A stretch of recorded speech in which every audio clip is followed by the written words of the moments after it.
सगळ्यांनाच बोला. अध्यक्ष महोदय, माझे अजित काका, महाराष्ट्राचे अजित दादा, विकासाचा वादा अजित दादा, आजचा हा प्रसंग माझ्यासाठी व सर्वांनाच प्रचंड भावनिक आहे. पवार साहेबांच्या बरोबर ज्यांच्याकडे बघून आम्ही राजकारणात प्रेरणा घेतली, तो आमचा अभिमान, स्वाभिमान, आमचा आधार माझे काका आणि महाराष्ट्राचे अजितदादा यांचा शोक प्रस्तावावर बोलण्यास मी आज या ठिकाणी उभा आहे. मुख्यमंत्री साहेबांनी हा शोक प्रस्ताव या ठिकाणी इथं मांडला आणि या प्रस्तावाला त्या ठिकाणी मी पाठिंबा देतो. जन्मतारीख 22 जुलै 1959, निधनाची तारीख 28 जानेवारी 2026, 66 वर्षे 6 महिने आणि 6 दिवस असा हा त्यांचा आयुष्याचा प्रवास. पायाखालची जमीन सरकणे काय असते ते 28 जानेवारीला आम्ही सर्वांनी तिथं अनुभवलं. अजितदादांचं कार्य समाजकारणाचं असेल, राजकारणाचं असेल, हे 40 वर्षापेक्षा जास्त आहे. माझं वय 40 आहे, म्हणजे माझ्या वयापेक्षा जास्त अनुभव हा अजित काकांचा राजकारणामध्ये त्या ठिकाणी होता. आणि या सगळ्या गोष्टींबद्दल काही मिनिटात बोलणं हे तसं सोपं नाही. कितीही पानं वाचली तरी त्यांचा राजकीय प्रवास, सामाजिक प्रवास, त्यांनी केलेलं कामं, जेवढं बोलेल तेवढं कमी आहे, अशी ही परिस्थिती आहे. 1982 मध्ये छत्रपती सहकारी साखर कारखान्याचे संचालक म्हणून ते निवडून आले. त्यावेळेस सुरू झालेला प्रवास हा 2026 पर्यंत राज्याचे उपमुख्यमंत्री म्हणून काही काळ अजून त्यांना मिळालं असतं, काही वर्ष त्यांना मिळाली असती तर या महाराष्ट्राचं सर्वात प्रमुख राजकीय स्थान म्हणजे मुख्यमंत्रीसुद्धा अजितदादा झाले असते, असा विश्वास हा आम्हा सगळ्यांना, महाराष्ट्रातल्या जनतेला अध्यक्ष महोदय त्या ठिकाणी आहे. या विधानसभेमध्ये आल्यानंतर अजूनसुद्धा दादा कुठं बसलेत आमच्याकडे लक्ष ठेवून असतील. अधिवेशनामध्ये येत असताना अजून पण आपल्या सर्वांना आठवत असेल त्यांची कपडे घालण्याची स्टाईल, कधीतरी गॉगल घालणार, त्यांच्याबरोबर आमदारांचा घोळका, कार्यकर्त्यांचा घोळका. मीडियाबरोबर जर मी बोलत असेल तर मागून मिश्किलपणे एखादा टोमणा, त्या ठिकाणी त्यांचं मारणं असेल. त्याच्याचबरोबर अधिवेशनामध्ये बसल्यानंतर कोण काय बोलतंय, शांतपणे अधिवेशनामध्ये या हाऊसमध्ये काय चाललंय हे बारकाईने अजित काका ते बघत असत. त्याच्याचबरोबर भाषण करत असताना चुकून मध्ये जर कुणी त्या भाषणामध्ये त्यांना अडवलं नाही तर थांबवलं नाही तर खूप आवाज केला तर मिश्किलपणे असंही बोलून जायचे की जास्त आवाज केला तर तू मंत्री होणार नाही याची काळजी मी त्या ठिकाणी घेईल. त्याच्याचबरोबर पवार साहेबांवर चुकून जर कुणी बोललं तर या हाऊसला डोक्यावर घेतलेलं सुद्धा आपण त्या ठिकाणी तिथं बघितलेलं आहे. या हाऊसमध्ये येणारा पहिला नेता कोण असेल तर अजितदादा असायचे आणि हाऊस संपल्यानंतर शेवट जाणारा जर कुठला नेता असेल ते अजितदादा असायचे. त्याच्याचबरोबर आमच्यासारखे नवीन जे आमदार आहेत त्यांना बोलायला मिळतंय का, ते योग्य पद्धतीने बोलतायत का, आणि एखादा विषय मांडला लगेचच्या लगेच तिथं उत्तर देऊन त्या विषयाला मार्गसुद्धा त्या ठिकाणी ते लावून द्यायचे. अध्यक्ष महोदय, जेवढं दुःख कुटुंबीय म्हणून आम्हाला झालंय तेवढंच दुःख या महाराष्ट्रातल्या प्रत्येक व्यक्तीला तिथं झालेलं आहे. आमच्या बॅचच्या सर्व आमदारांवर ते बारकाईने लक्ष ठेवत असत. कधी चुकलं, कधी काय चुकीचं घडलं, चांगलं भाषण केलं तर चांगले बोलायचे आणि जर चुकलं तर कहाणी त्या ठिकाणी धरायचे. अध्यक्ष महोदय, खरं तर अजितदादांवर बोलताना म्हणजे काय बोलायचं आणि काय नाही बोलायचं असं झालंय. खरं तर खूप काही इथं बोलू शकतो. अनेक लोकांनी आमदार असताना मंत्री असताना त्यांनी काय कामं केली ही सांगितलं, पण मला असं वाटतं की परिवारातला एक व्यक्ती म्हणून परिवाराच्या दृष्टिकोनातून ते कसे होते हे थोडक्यात सांगण्याचा मी इथं प्रयत्न करतो. अजित काकांचा जन्म हा अहिल्यानगर जिल्ह्यामध्ये राहुरी तालुक्यामध्ये प्रवरा देवळाली मधला. सुट्टीच्या वेळेस मामाकडे जायचे. त्यांना लहानपणी गोट्या खेळायला आवडायचे, पण त्यांचा एक स्वभाव होता, कुठलाही खेळ खेळत असताना जर एखाद्या वेळेस ते हरले नाही तर आपण हरतोय असं दिसायला लागले तर काही झालं तरी आपण जिंकायचं. कधी कधी तर असं काही व्हायचं की अख्ख्या कुटुंबाला त्याला तिथं थांबावं लागायचं, कारण का दादांची अशी परिस्थिती असायची की गोट्या माझ्या ज्या काय तिथं मी हारलोय खेळामध्ये त्या परत एकदा मी जिंकणारच तरच बारामतीला तिथं जायचं. आणि चुकून जर तिथं एखादं भांडण कोणाबरोबर झालं तर दादा चिडायचे आणि मग बाकीचे त्यांना कुठेतरी सांभाळून घेण्याचा प्रयत्न करायचे. पण कधी कधी ते असंही म्हणून जायचं, असं मी ऐकलं माझ्या वडिलांकडनं, की जर मला कुणी मारलं तर मी अजिबात शांत बसणार नाही, त्याचा तोडीसतोड उत्तर त्यावेळेस लहान असताना ते त्या ठिकाणी द्यायचे. त्याच्याचबरोबर बारामतीला शाळेला जेव्हा ते जायचे तेव्हा नीरा कनाल हा मधून वाहत असायचा. नीरा कनालमध्ये जर पाणी असेल तर त्यांना थोडंसं लांबून जावं लागत होतं. बघा ना, योगायोग लहानपणी जेव्हा त्यांना लांबून जावं लागत होतं तेव्हा ते सारखे चिडायचे की पाणी कोण सोडतंय, पाणी सोडलं तर मला लांबून जावं लागतंय. पण नंतर 15 वर्ष नीरा कनाल ज्या मंत्रालयाचा भाग आहे त्या मंत्रालयाचं मंत्रिपद हे दादांनी त्या ठिकाणी खूप सक्षमपणे बघितलं, आपण सगळ्यांनी बघितलं. माझ्या वडिलांचे आणि त्यांचे फार चांगले संबंध होते. दोघं एकत्र बऱ्याच वेळा तिथं थांबायचे, राहायचे.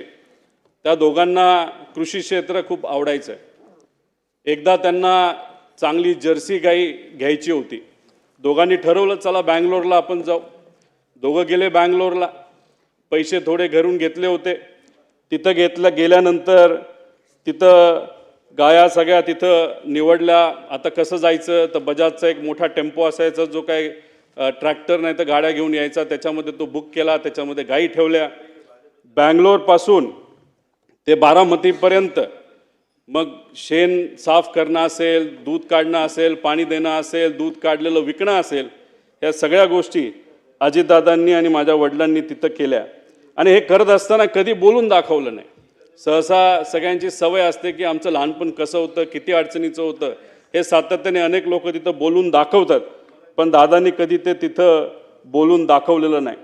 त्याच्याचबरोबर असेही काही अनुभव मी ऐकलेले आहेत की जेव्हा लहानपणी ते श्रीनिवास काका असतील असं चालत मातीच्या रस्त्याने जायचे आणि जात असताना जेव्हा रस्त्यावर एखादा दगड असेल, काटा असेल ना तर काही असेल तर ते साईडला सारून ठेवायचे. की त्यांचं म्हणणं असायचं की ठीक आहे, आपण आता चालतोय, आपल्याला दगड दिसतो तर तो बाजूला करूया, म्हणजे मागून येणारी एखादी गाडी असेल, बैलगाडी असेल, त्याला कुठं त्या ठिकाणी त्रास होऊ नये.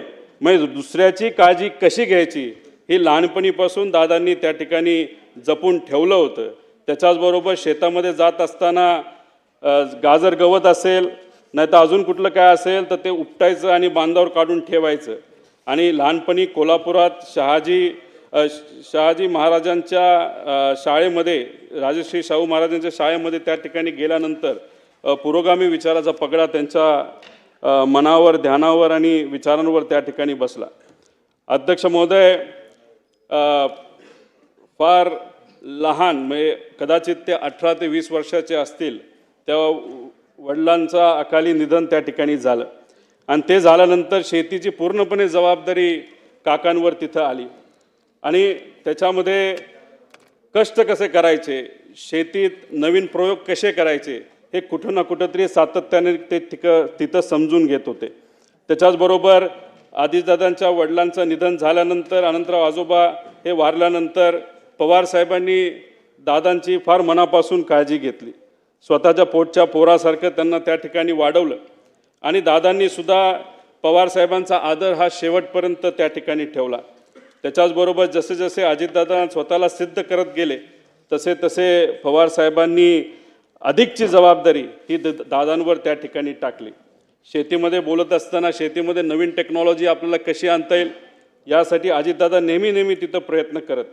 एक तर अनुभव असा आहे की त्या काळामध्ये त्यांनी टमॅटोची शेती केली होती आणि ती शेती केल्यानंतर खूप चांगल्या पद्धतीचं उत्पादन आलं आणि त्यावेळेस 80,000 रुपये एवढे विक्रमी भाव त्यांना तिथं मिळाला होता आणि त्या बाबतीत पवार साहेबांनी आणि आसपासच्या शेतकऱ्यांनी सुद्धा त्यांचं अभिनंदन तिथं त्या ठिकाणी केलं होतं.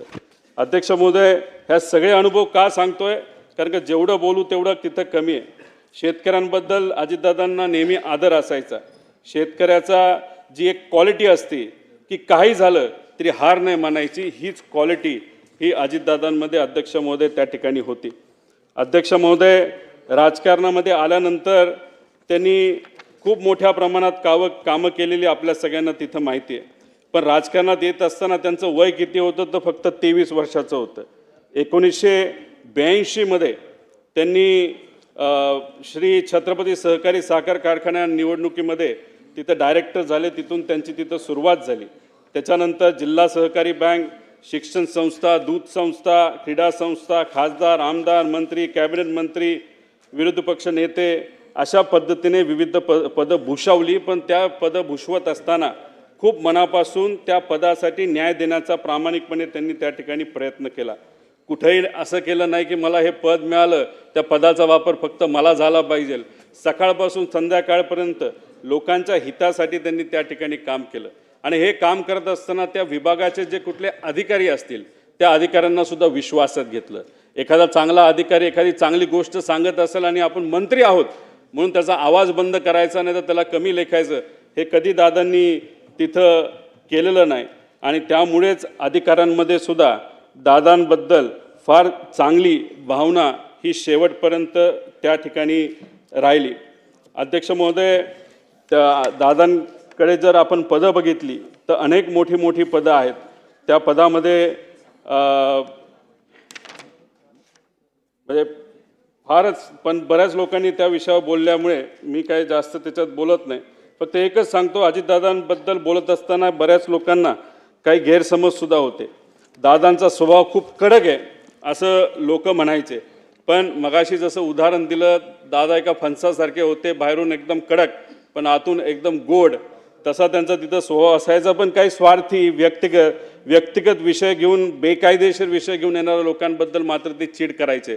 पण एखादा सामान्य व्यक्ती त्यांच्याकडे आला तर लगेचच्या लगेच तिथं काम आपल्याला कसं करून घेता येईल याचं प्राधान्य ते नेहमी त्या ठिकाणी देत असायचं. त्याच्याचबरोबर असे काही जण म्हणायचे की त्यांना राजकारण सोडून दुसऱ्या कशातच रस नाही, पण एखादे चांगले चित्र असेल, चांगली कलाकृती असेल तर नक्कीच त्याला त्या ठिकाणी ते वेळ द्यायचे. चांगली गाणी, जुनी गाणी ही गायला ऐकायला त्यांना त्या ठिकाणी आवडायचं. त्याच्याचबरोबर त्यांना पिक्चर बघायला सुद्धा आवडायचं. पण बहुतांश पिक्चर त्यांचे ते आवडकीचे जे होते ते सर्व जुने पिक्चर होते. खरं तर मी मध्ये त्यांना विनंती केली होती की KGF पिक्चर हे तुम्ही बघा, रॉकी भाय. कारण की एका प्रचारामध्ये मी कुठेतरी बोलून गेलो, आजचे रॉकी भाई कोण आहेत राजकारणात, ते तर दादा आहेत. तर दादा म्हणले, हा कसला पिक्चर तू काढला?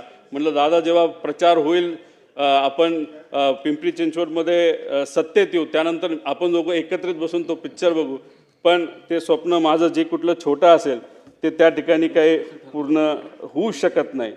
अध्यक्ष महोदय, खरं तर अजितदादांची दुसरी बाजू, जेव्हा केव्हा एखादा कार्यकर्ता अडचणीत येतो तेव्हा ते मनापासून त्या कार्यकर्त्याला मदत करत असेल. आपण एखाद्या पदावर असलो काय नसलो काय, लोक जेव्हा अडचणीत असायची त्या लोकांना सुद्धा तिथं मदत ते सातत्याने त्या ठिकाणी करत होते. 2005 साली मांढरादेवी दुर्घटनेतील चेंगराचेंगरीत सुमारे 300 जणांचा मृत्यू झाला. अजितदादा लगेचच्या लगेच तिथं गेले. जी काय मदत आपल्याला शासनाकडनं, प्रशासनाकडनं आणि व्यक्तिगत करता येईल ती मदत तिथे असणाऱ्या लोकांना व त्यांच्या नातेवाईकांना तिथं केली. अध्यक्ष महोदय, पक्ष संघटना बांधणीमध्ये सुद्धा त्यांचं खूप मनापासूनचं लक्ष तिथं असायचं. कार्यकर्त्याला काय लागतं, कसं लागतं, त्यांना मदत कशी आपल्याला करता येईल. त्याच्याचबरोबर तरुणांना राजकारणाकडे आकर्षित करणं हे काय सहसा सगळ्यांना जमतं असं नाही. पण दादांच्या अवतीभोवती हे युवा कार्यकर्ते सातत्याने असायचे.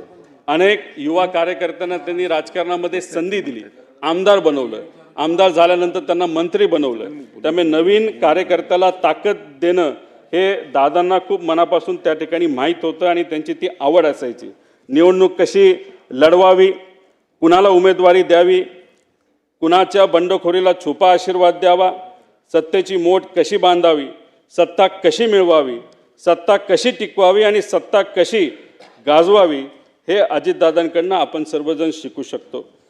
अध्यक्ष महोदय, खरं तर दादा जे काम मिळेल ते आपण करायचं. एखादा व्यक्ती आला, त्याला काम सांगितलं, दादांचा मूड जर खराब असेल तर मग चुकून दादा जर त्याच्यावर चिडले तर 5-10 मिनिटांनी परत एकदा ते फोन करायचे, बाबा तुझं काम काय होतं, आणि लगेच ते काम तिथं करून दाखवायचे. पण त्यांना कुठेही इल्लीगल बेकायदेशीर काम हे कधीच आवडत नसायचं. त्याच्याचबरोबर संघटनेसाठी सुद्धा त्यांनी खूप मनापासून वेळ दिला. जेव्हा ते मुंबईत असायचे, गुरुवारी सकाळी 9 ते 12 वाजेपर्यंत मुंबईतल्या राष्ट्रवादी काँग्रेसच्या कार्यालयामध्ये ते बसून असायचे. त्यानंतर शनिवार आणि रविवार हा बारामती आणि पुण्यासाठी असायचा.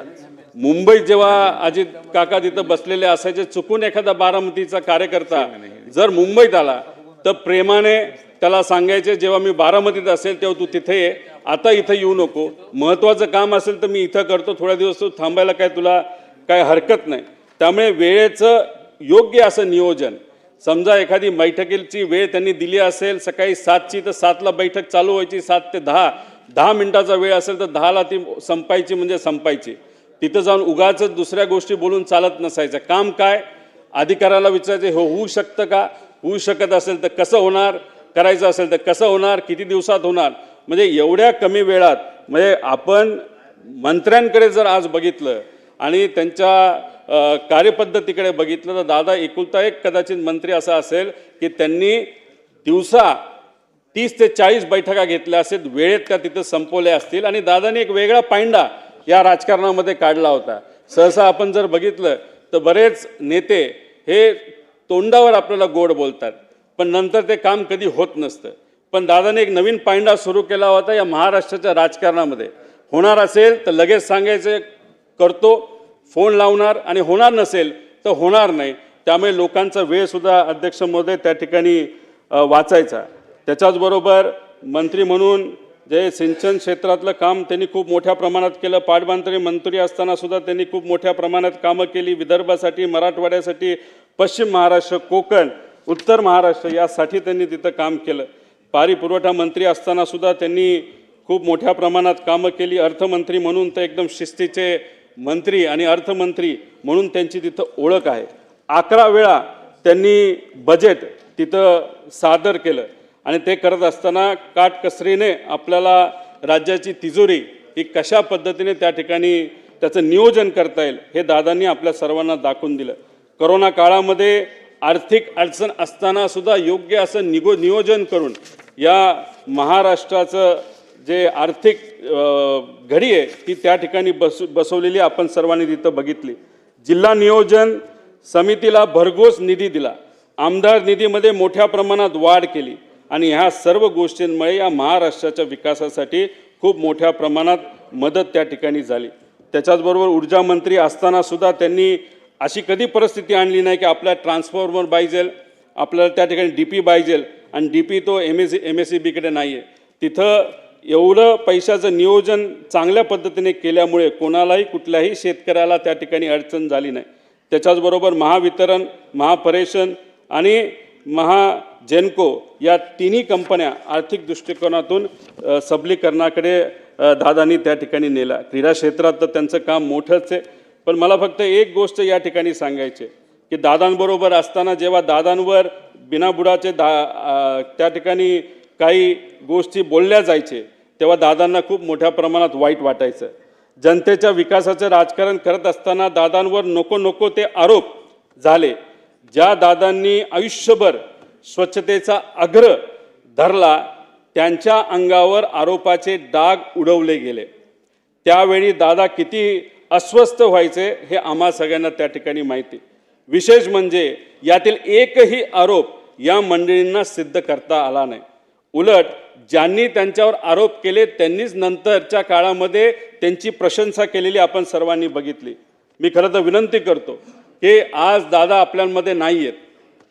जे आरोप झाले ते कधी सिद्ध झाले नाही, ते आरोपच होते, नाही तर राजकीय कदाचित भाषणं असू शकतात. आणि मग अशा पद्धतीने जर आरोप त्यावेळेस केले असतील तर आज दादा जर आपल्यात नसतील तर ते आरोप आणि ते डाग आज जर आपल्याला पुसता आले तर त्यासाठी प्रयत्न झाले पाहिजे. त्याच्याचबरोबर देवेंद्र फडणवीस साहेब हे दादांचे जिवलग मित्र म्हणून ओळखले जातात.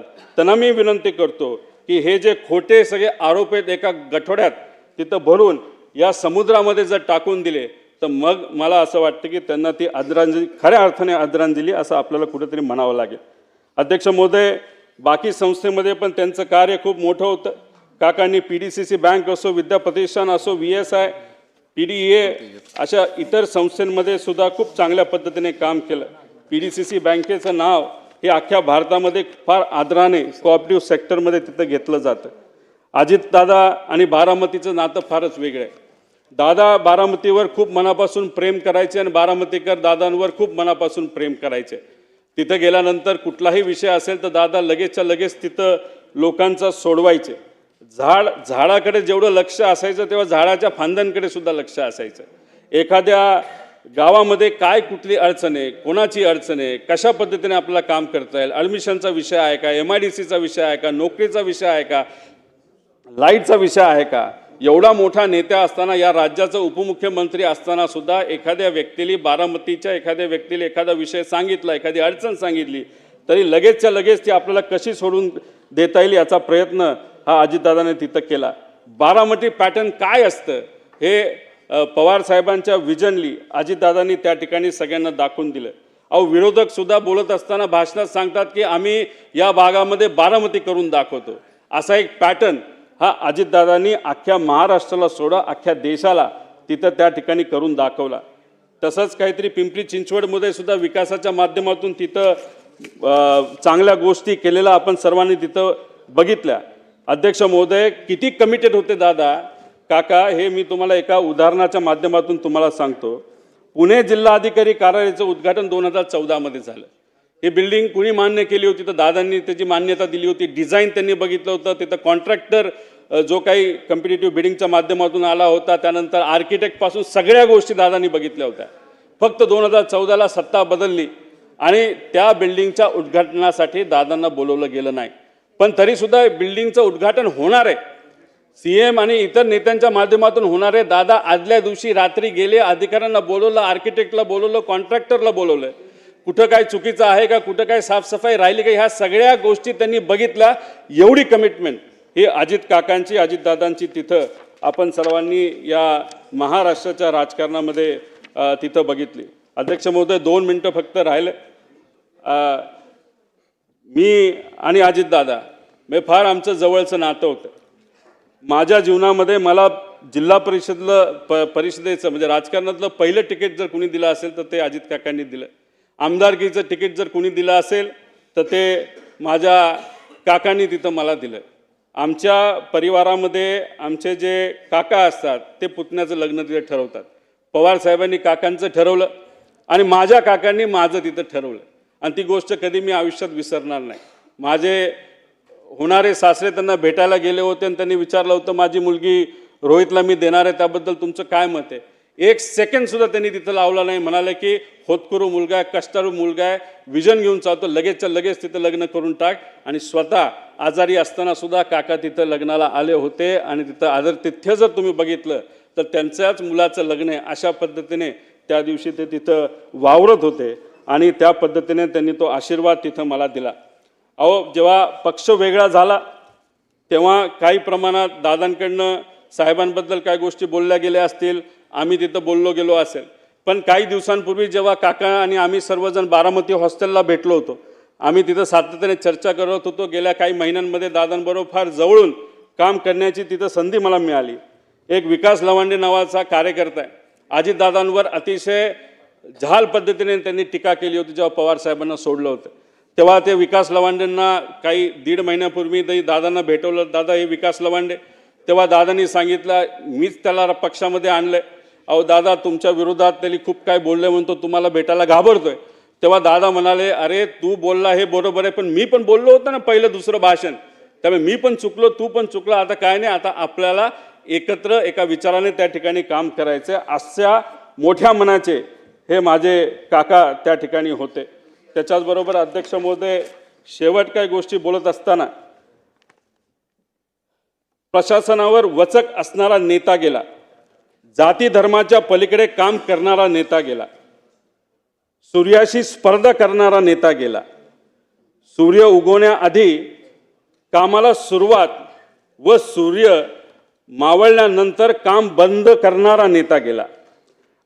अजितदादांच्या जाण्याने महाराष्ट्राच्या राजकारणातील एक लोकनेता गेला, महाराष्ट्राच्या राजकारणातील रुबाब गेला, बेट्या म्हणून आव्हान देणारा ग्रामीण बाज गेला, महाराष्ट्रातील राजकारणाचा रांगडेपणा गेला, राज्याच्या राजकारणातील बेधडकपणा गेला, राज्याच्या राजकारणातील वेग आणि आवाका गेला, महाराष्ट्रातील राजकारणाचा जिवंतपणा गेला. सगळ्यात महत्त्वाचे राज्याच्या राजकारणातील मिश्किलपणा गेला. अजितदादा पवार नावाचा जादूगार हसवत हसवत संबंध महाराष्ट्राला निशब्द करून गेला. मला ते म्हणायचे की रोहित, तुझ्या झिपऱ्या वाढल्यात, जरा झिपऱ्या कमी कर.